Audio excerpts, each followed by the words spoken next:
Bueno, es que mi lucha tengo que ir recordando las diferentes etapas, porque va a hacer ya 70 y algo de años que estoy en ella. O sea que no son las mismas formas, pero son las mismas causas, que es un poco lo que ha sido la dictadura, la sublevación, el crimen como filosofía del régimen que viví de niño, y mi compromiso desde niño ya en todo lo que ha sido trabajo clandestino por oponerme a la dictadura con aquellos mayores que también me ilustraron valores, toma de posiciones, conocimiento de las causas. Y bueno, para mí fue toda una escuela también de ir adaptándome a cada etapa. Primero que era la etapa de la ocultación del crimen, de la ocultación de la represión. Y luego después ya cuando un poco mayor es cuando ya empiezo a participar en los servicios de información republicana al lado del movimiento armado, que es la guerrilla.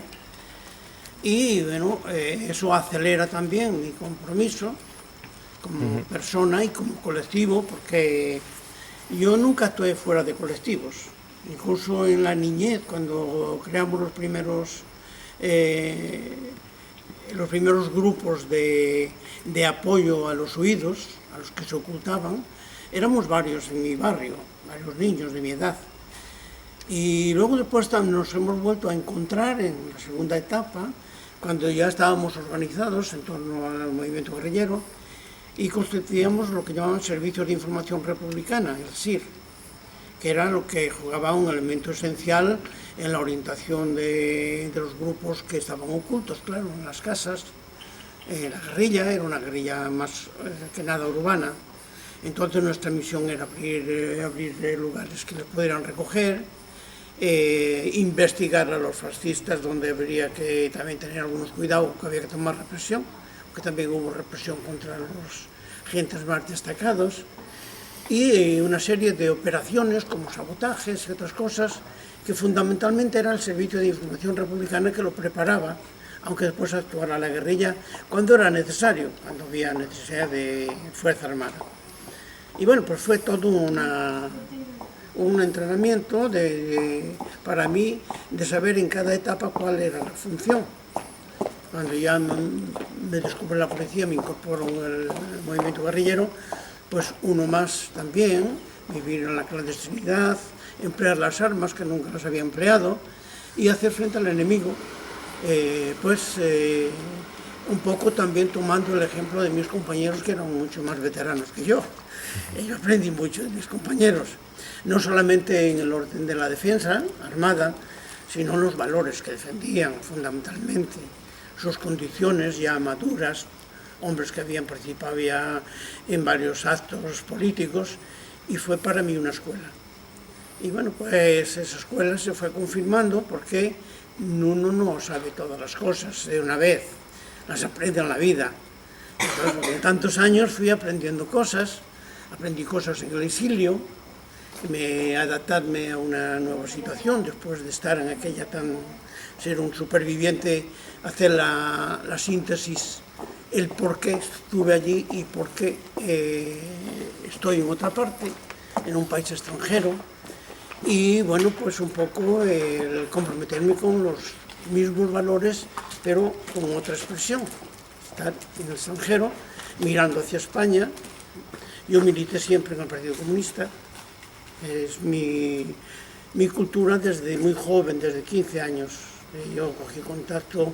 El republicano era de niño, por naturaleza. Yo creo que lo llevo en la sangre, no por mis padres. Mi padre era socialista, mi madre era republicana. Pero luego después, en el contacto con la gente, yo tuve mucho trato con compañeros socialistas, anarquistas, comunistas. Y bueno, en la época que algunos me dicen, ¿tú por qué? ¿Y cómo es posible que en aquella época seáis comunistas los jóvenes de tu edad? Hay muchos factores que juegan, por ejemplo.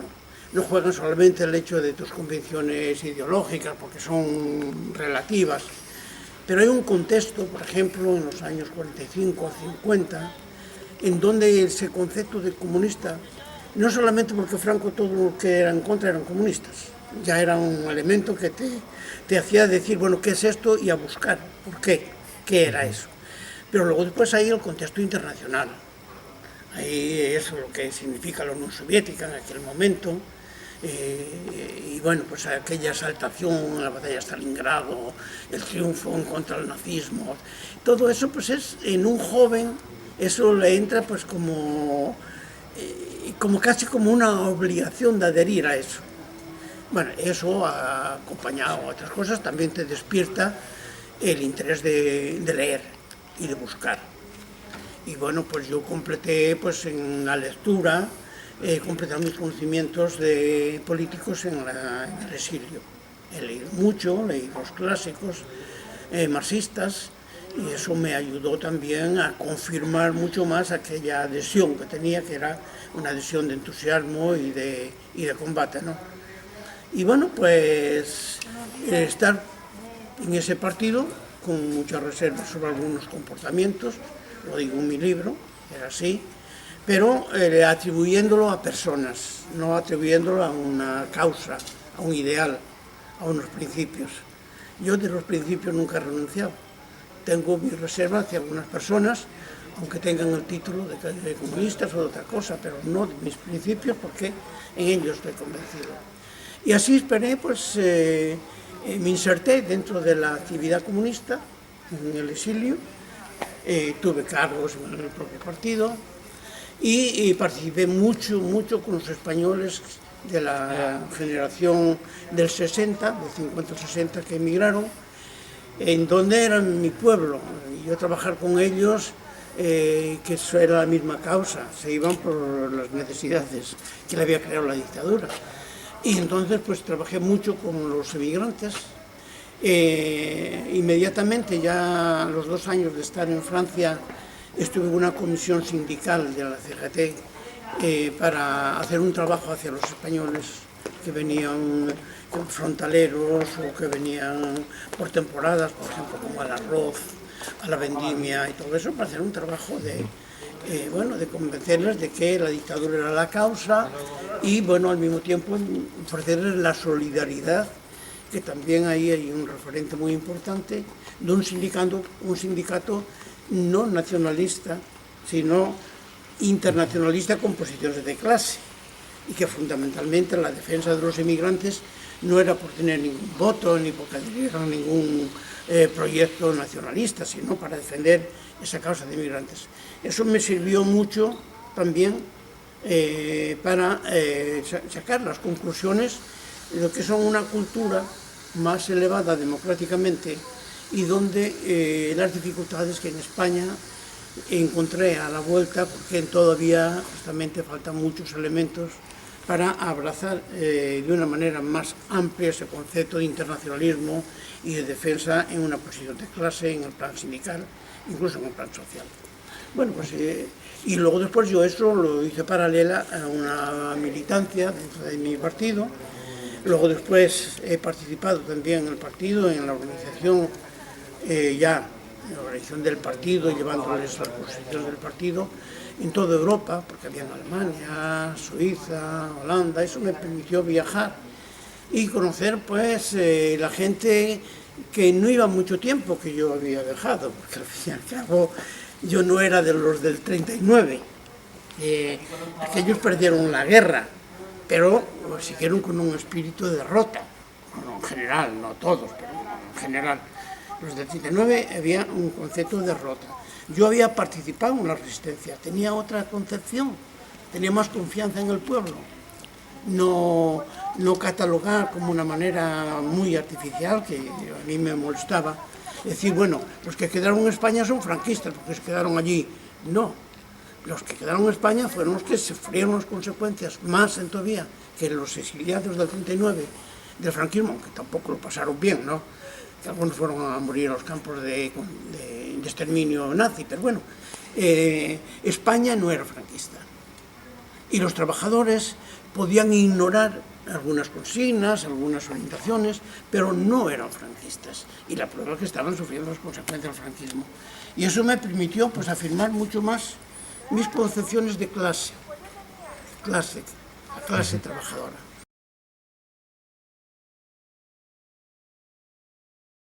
Eh, 30 sin poder volver a España y después otros 10 para llegar a jubilarme y poder integrarme aquí en buenas condiciones de poder hacer lo que estoy haciendo.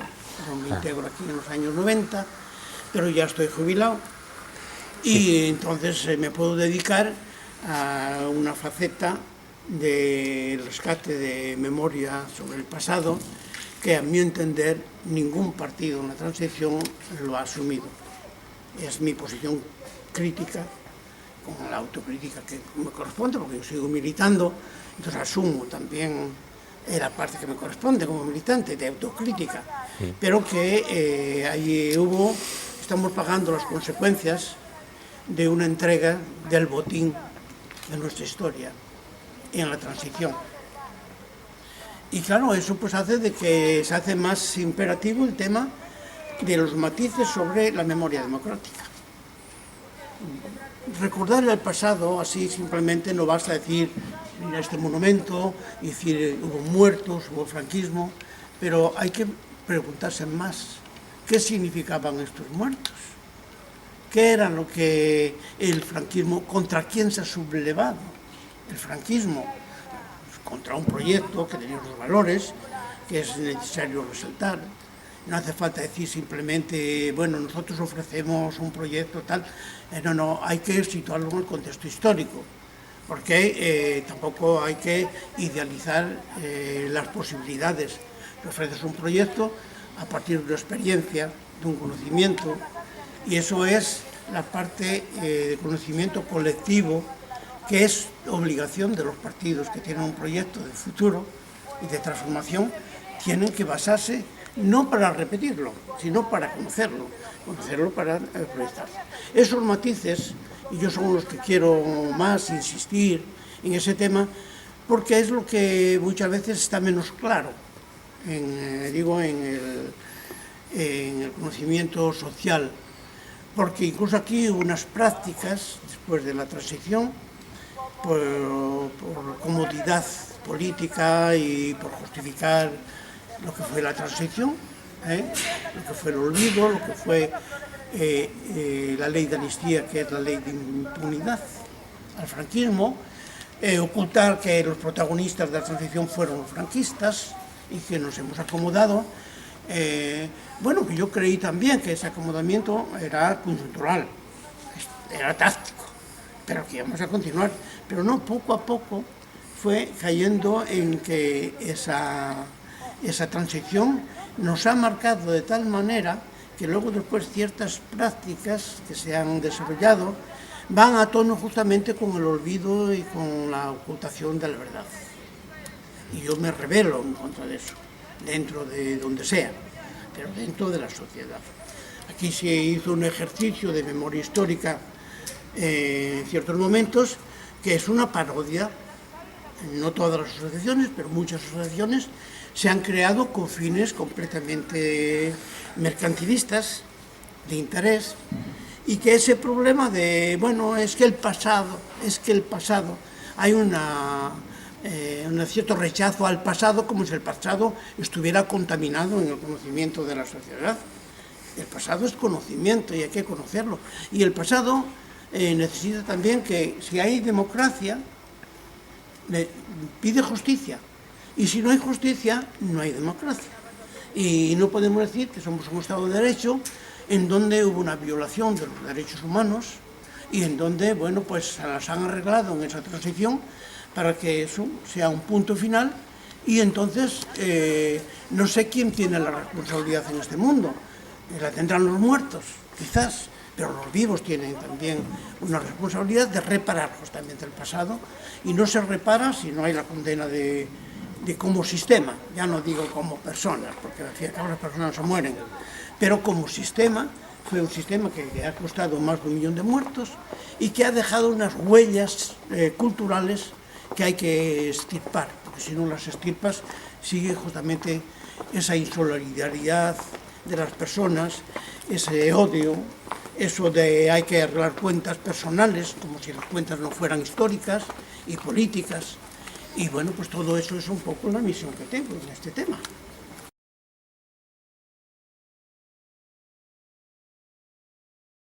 La historia ha sido secuestrada por el franquismo. Escribieron una historia como desaparecido en beneficio de justificar lo que hacían. Los muertos eran delincuentes, más o menos. Se aplicó la ley de fugas, nadie pedía cuentas, esos son los que llaman los desaparecidos, sabiendo dónde están muertos, pero son desaparecidos, que un desaparecido no se puede enjuiciar. Es también un matiz. Desaparecido, un desaparecido no hay un criminal, no puedes enjuiciarlo. Entonces ya es una manera. Y lo otro pues son los juicios humanísimos, que se les inventaba cualquier, por ejemplo, cualquier argumento para asesinar. Esos son los que están en los archivos. Entonces se contó la historia a su manera. Pero la historia de la guerrilla también se cuenta a partir del concepto franquista. Si el franquismo, por ejemplo, cuando ya se veía un poco acosado, digo, desde el punto de vista de la culpabilidad ante el mundo, se inventó en el año 47 esa ley de bandolerismo y, bueno, y criminales, que es la que enjuicia a los que luchan con las armas, los enjuicia como bandoleros, no como políticos. Entonces, ese tema, al no matizarlo en la transición, al no reconocer este grupo como un grupo de soldados, los últimos soldados de la República, automáticamente queda el argumento franquista de que, bueno, eso no eran políticos, entonces políticos es otra cosa, y automáticamente, pues claro, los propios partidos, Partido Comunista y Partido Socialista, que ya borró las huellas ya en el primer momento, pero el propio comunista, Partido Comunista, que se compromete a partir de 44 a apoyar las guerrillas y a mandar gente de fuera para reforzar en algunos lugares, no donde yo estuve, porque allí éramos autónomos, porque era desde el primer momento, pero automáticamente en la transición les borra de la agenda. No hubo guerrillas. Y si acaso deja la duda algún bandolero, alguna persona que no estaba políticamente controlada y tal y tal. O sea que es una traición fragante del partido, de mi partido, a lo que ha sido ese grupo guerrillero. A partir de ahí todo en el olvido. Pero el olvido también a todo ese pueblo que en 1942, cuando ya se ve que el franquismo se asentaba y todo eso, empieza a ver en el movimiento guerrillero el grupo élite de combate. No hay otras formas, no hay organizaciones, no puede haber organizaciones libres, no hubo más sindicatos, aunque aparecía la CGT y la CNT algunas veces organizados, pero era una manera simbólica, pero la verdadera lucha antifranquista la simbolizaba el movimiento guerrillero. Toda aquella zona, por ejemplo, donde yo soy, el movimiento guerrillero. A partir de ahí, toda la gente que se identificaba republicana veía ahí su combate. Entonces, no todos participaban en la lucha, digo, armada, tampoco era necesario, no se quería, porque sin el apoyo popular esa lucha armada era imposible. Entonces, el apoyo popular, el estar justamente, el tener esos servicios de información republicanos, eso era lo que era el alma justamente de la resistencia antifranquista. Yo reivindico eso como movimiento guerrillero, digo, y no digo la guerrilla tal, porque se puede dar la imagen que una guerrilla es un grupo armado, pero que no está vinculado con el pueblo, está vinculado. Y eso, al no reconocer a los guerrilleros, no se reconoce todo eso. Una gran parte del pueblo, y sobre todo, yo hago mucho hincapié, a las mujeres, que habría que haber ensalzado muchas mujeres que murieron en el combate en mi agrupación, pero otras que fueron asesinadas implicando la ley de fuga. Al no tener en cuenta todo ese movimiento, automáticamente ese pueblo queda en el olvido.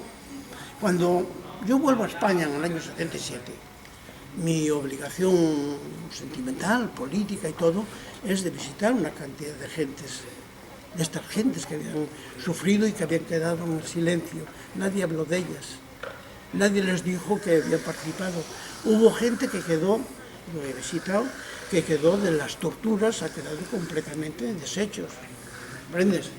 Y automáticamente, al no ser reconocidos en esa transición, al menos de una manera moral, es decir, esto es nuestra aportación desde el punto de vista moral, cívico, democrático, este pueblo que ha participado en esta etapa de la lucha. No va a ser la derecha que lo va a reconocer. Entonces, claro, es una traición más al pueblo de no ver. Entonces, eso crea grandes dificultades a matizar el concepto memorístico, por ejemplo, en este momento. Somos todavía una minoría. ¿Por qué? Pasan los libros de texto, hay ausencia de todo eso, se escriben algunas cosas, pero como esa gente no ha contado en los primeros momentos, que todavía estaba viva, eran valiosos testimonios justamente para rectificar la historia, si había intención, y yo creo que no había ni intención de rectificar la historia, ¿comprendes? Pero bueno, al menos acumular esos testimonios, que nosotros hemos hecho algunos, los tenemos, pero que eran testimonios valiosos justamente para contraponerse a la historia escrita del franquismo. Entonces, como no se han recogido, hubo historiadores que han hecho relatos de la historia, con algunos referentes, pero muy pocos, porque la mayor parte de los referentes se sustentaban en los archivos del franquismo. Y por eso, incluso con buena fe, algunos historiadores hacen el relato del hecho, pero le falta el matiz, que es el matiz de la memoria democrática, de los valores, de lo que era aquello, y que es patrimonio del pueblo, al fin y al cabo. Entonces, es lo que hemos hecho nosotros en todos estos años, con muchas dificultades, pero que, en fin, yo creo que sí se ha avanzado en el orden social.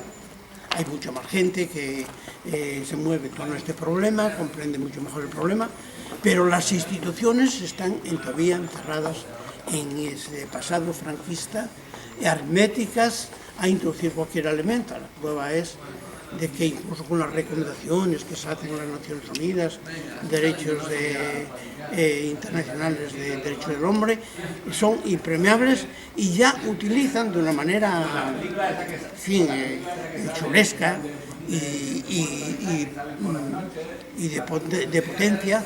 Al fin y al cabo, hubo una transición en donde hay una ley de amnistía y han prescrito los crímenes contra el hombre, cuando ya no pueden justificar otra cosa. Y nosotros nos hemos quedado al desnudo, y otros huérfanos también en ese orden de la memoria.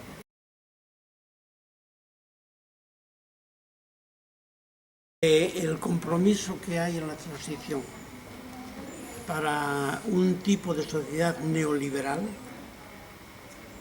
el compromiso, automáticamente con el tiempo es la contradicción del sistema capitalista, además con ramificaciones con un pasado fascista, y que hay un revulsivo en este momento porque las consecuencias ya no son simplemente de carácter selectivo en el compromiso político, es social.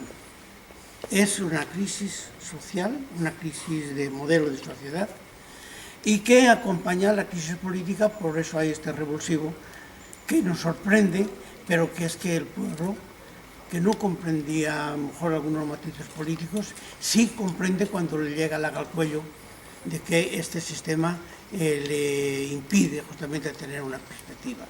Yo creo que hay que trabajar con esto. Este revulsivo necesita canalizarlo sobre una alternativa. ¿Va a haber capacidad política de dársela? Ese es el interrogante.